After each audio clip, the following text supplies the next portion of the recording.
Hey guys, welcome to Mushroomland, and this is going to be a very special video because I've realized that on my Substack, I've been talking a lot about how, welcome to Mushroomland, and I haven't really gotten into much detail in terms of stories as to, I guess, personal stories as to how magic mushrooms have really helped me. And so this video is titled How Magic Mushrooms Helped Me Defeat Bulimia. Now, I've spoken about having and struggling with an eating disorder before in some of my blog articles, but I don't think I've ever come out and owned it necessarily, let alone gotten into detail as to how magic mushrooms were actually the whole reason behind me even defeating bulimia finally, or she's known as Mia in the online forums. It's really interesting to note that actually, let me start from the beginning. I was about 16 when I started to develop an eating disorder. I couldn't get away with being anorexic, as in just not eating entirely, because my mom was very much on top of it, because when you have come from a very poor country, of course, the luxury of eating is not something that you should be able to turn away. So I could never even really, couldn't conceive of being on a diet. So instead, I would just eat whatever was offered to me because of that expectation, and then I would just throw it all up later. I would time it so that it would be around when I would take like a shower, and I would do in the shower when there's other noise so that no one could hear me throw up. It's not a nice thing. It doesn't sound glamorous or wonderful or any of those things. So, but it was something that I got very good at, and I got, you just develop tricks. And this is going back to the online community. There are a lot of online communities that supported bulimia. We referred to her as Mia as a code word, and there's certain foods that you would eat that were friendly to throw up. Like, you didn't want to eat certain things that were harder to throw up, like macaroni and cheese, or things that are like softer, all that kind of stuff. I'm not going to share that all here because ultimately I don't want anyone who's struggling with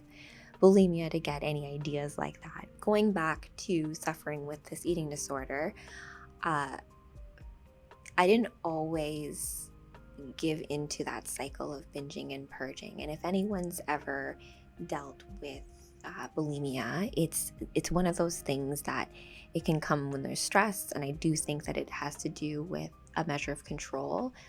In psychology, bulimia is definitely listed as it's a mental disorder, right? You see yourself as completely, it's not a true view of the way you look. So I spent a lot of time hating my body.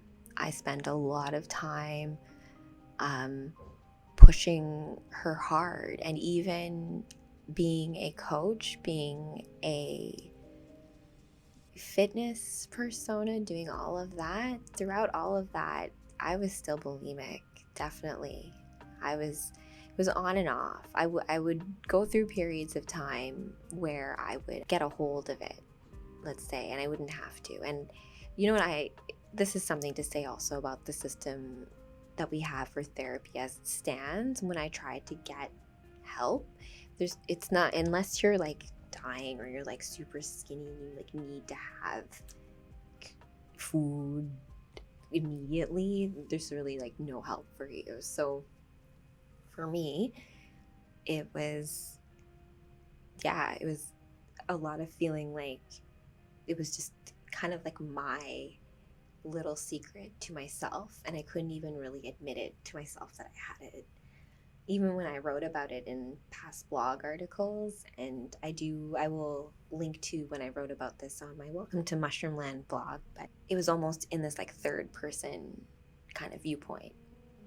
And so this brings me to how magic mushrooms helped me defeat bulimia finally, because I am I'm so free of that, and I have such a different and more loving relationship with my body right now that it seems so insane to think that I ever mistreated, or the way I thought of myself in the way I did was so destructive. But going back to looking at yourself in third person. So my initial breakthrough trip where I peed myself and that whole thing, that was with, I have that in episode 3 of my podcast, where I talk about like welcome to Mushroomland and breaking through and the realization of everything all at once. This trip was when it was, because when you do a magic mushroom journey, especially a heroic vision quest, it's usually not just one story that's playing out in that journey. There are a few. And so this was one that was done on 8 grams of Orissa magic mushrooms. And Orissas are special because they grow in elephant dung. And in my bathroom, I actually have a painting of 2 elephants called Mothers Protecting Long Arm. And that painting is actually done on elephant dung. And I got that from South Africa when I went there on a visit. So I have some good totems in our place when doing this journey. Orissas grow in elephant dung. They're mainly in India. They're huge, like dinner plates. And this is why I like telling people, you know, each magic mushroom has its own intel and its own unique codex. Its own unique quantum codex stored within it. And so Orissas was 8 grams. Yeah, 8 grams of Orissas. I'll have to check my notebook. I keep a notebook of all these things. I will confirm, put that down. But it was 8 grams of, and so I'm just trying to think back to that specific journey. It's hard, you know, like this is why it's important to write things down, because it can feel so clear. It's just like remembering a dream. But in this particular case, there was a moment in time where it was me on a beach, and it looked awesome. I had like a beautiful long robes. I looked very princess goddessy like. So I knew it was me, but the perspective of it was not me in me. It was like kind of like me looking a couple feet away, almost like a photo shoot. Like I was the photographer in this, and I was just like looking at myself, and like I think I was in a photo shoot. It was almost like I was doing a photo shoot for me, and it was on a totally other planet. It looked completely mystical, and they probably do photo shoots or versions of that, you know, in other dimensions and other galaxies, I think. Must be. So this was happening, and I got a voice came to me. Not sure, it was just a very sweet musical voice that just said, you know, now that you see yourself in third person, can you see how special your avatar is? How special this is? And I said, yeah, I love it. I love the pictures that I'm able to create, because I mean, I have modeled, and yes, of course, the modeling industry as a whole has been responsible for a lot of eating disorders and the proliferation of that.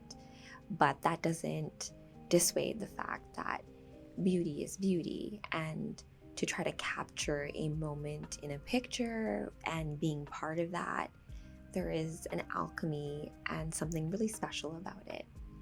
And that's all that kind of came to me in that, where if you took away the whole pressure to be a certain size and what food did with that, and realize that food is all just about nourishing this body that we get to live out our lives in and to create beauty with.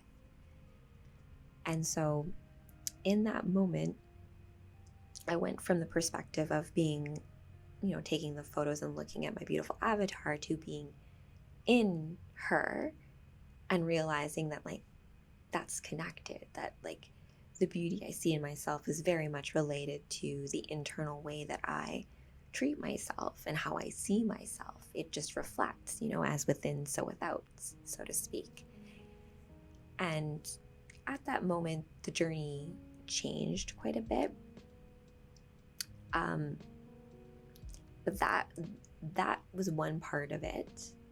That particular story, that motif came to me about how this avatar, this way of being for me, was one that I waited a long time for, and this existence is very special, and I should treat her as such, treat me as such. The other parts of it came down to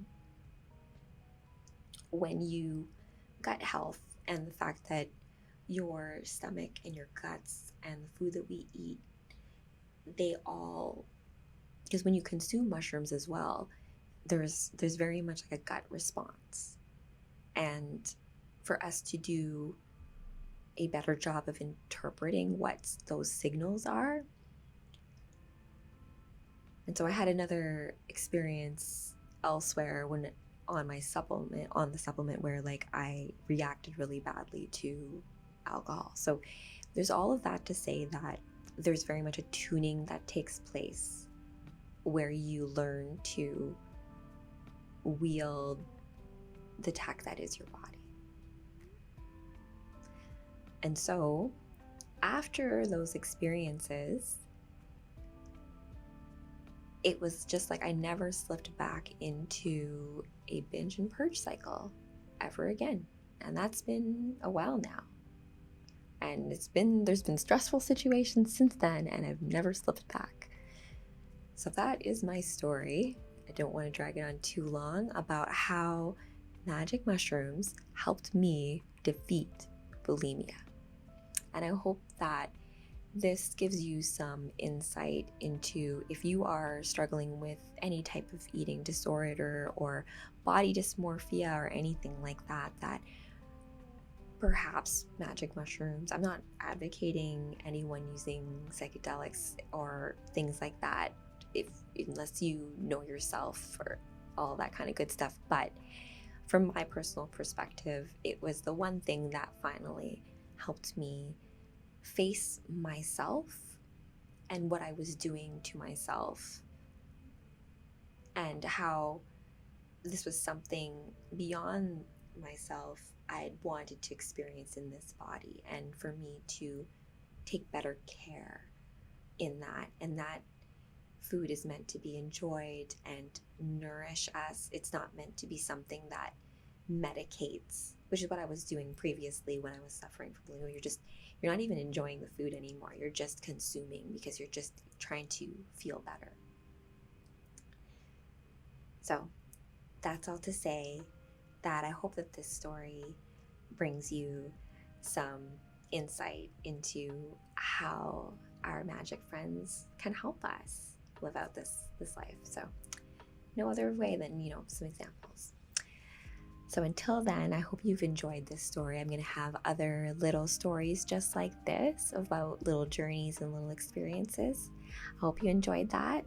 And until next time, stay magical, my friends. Bye.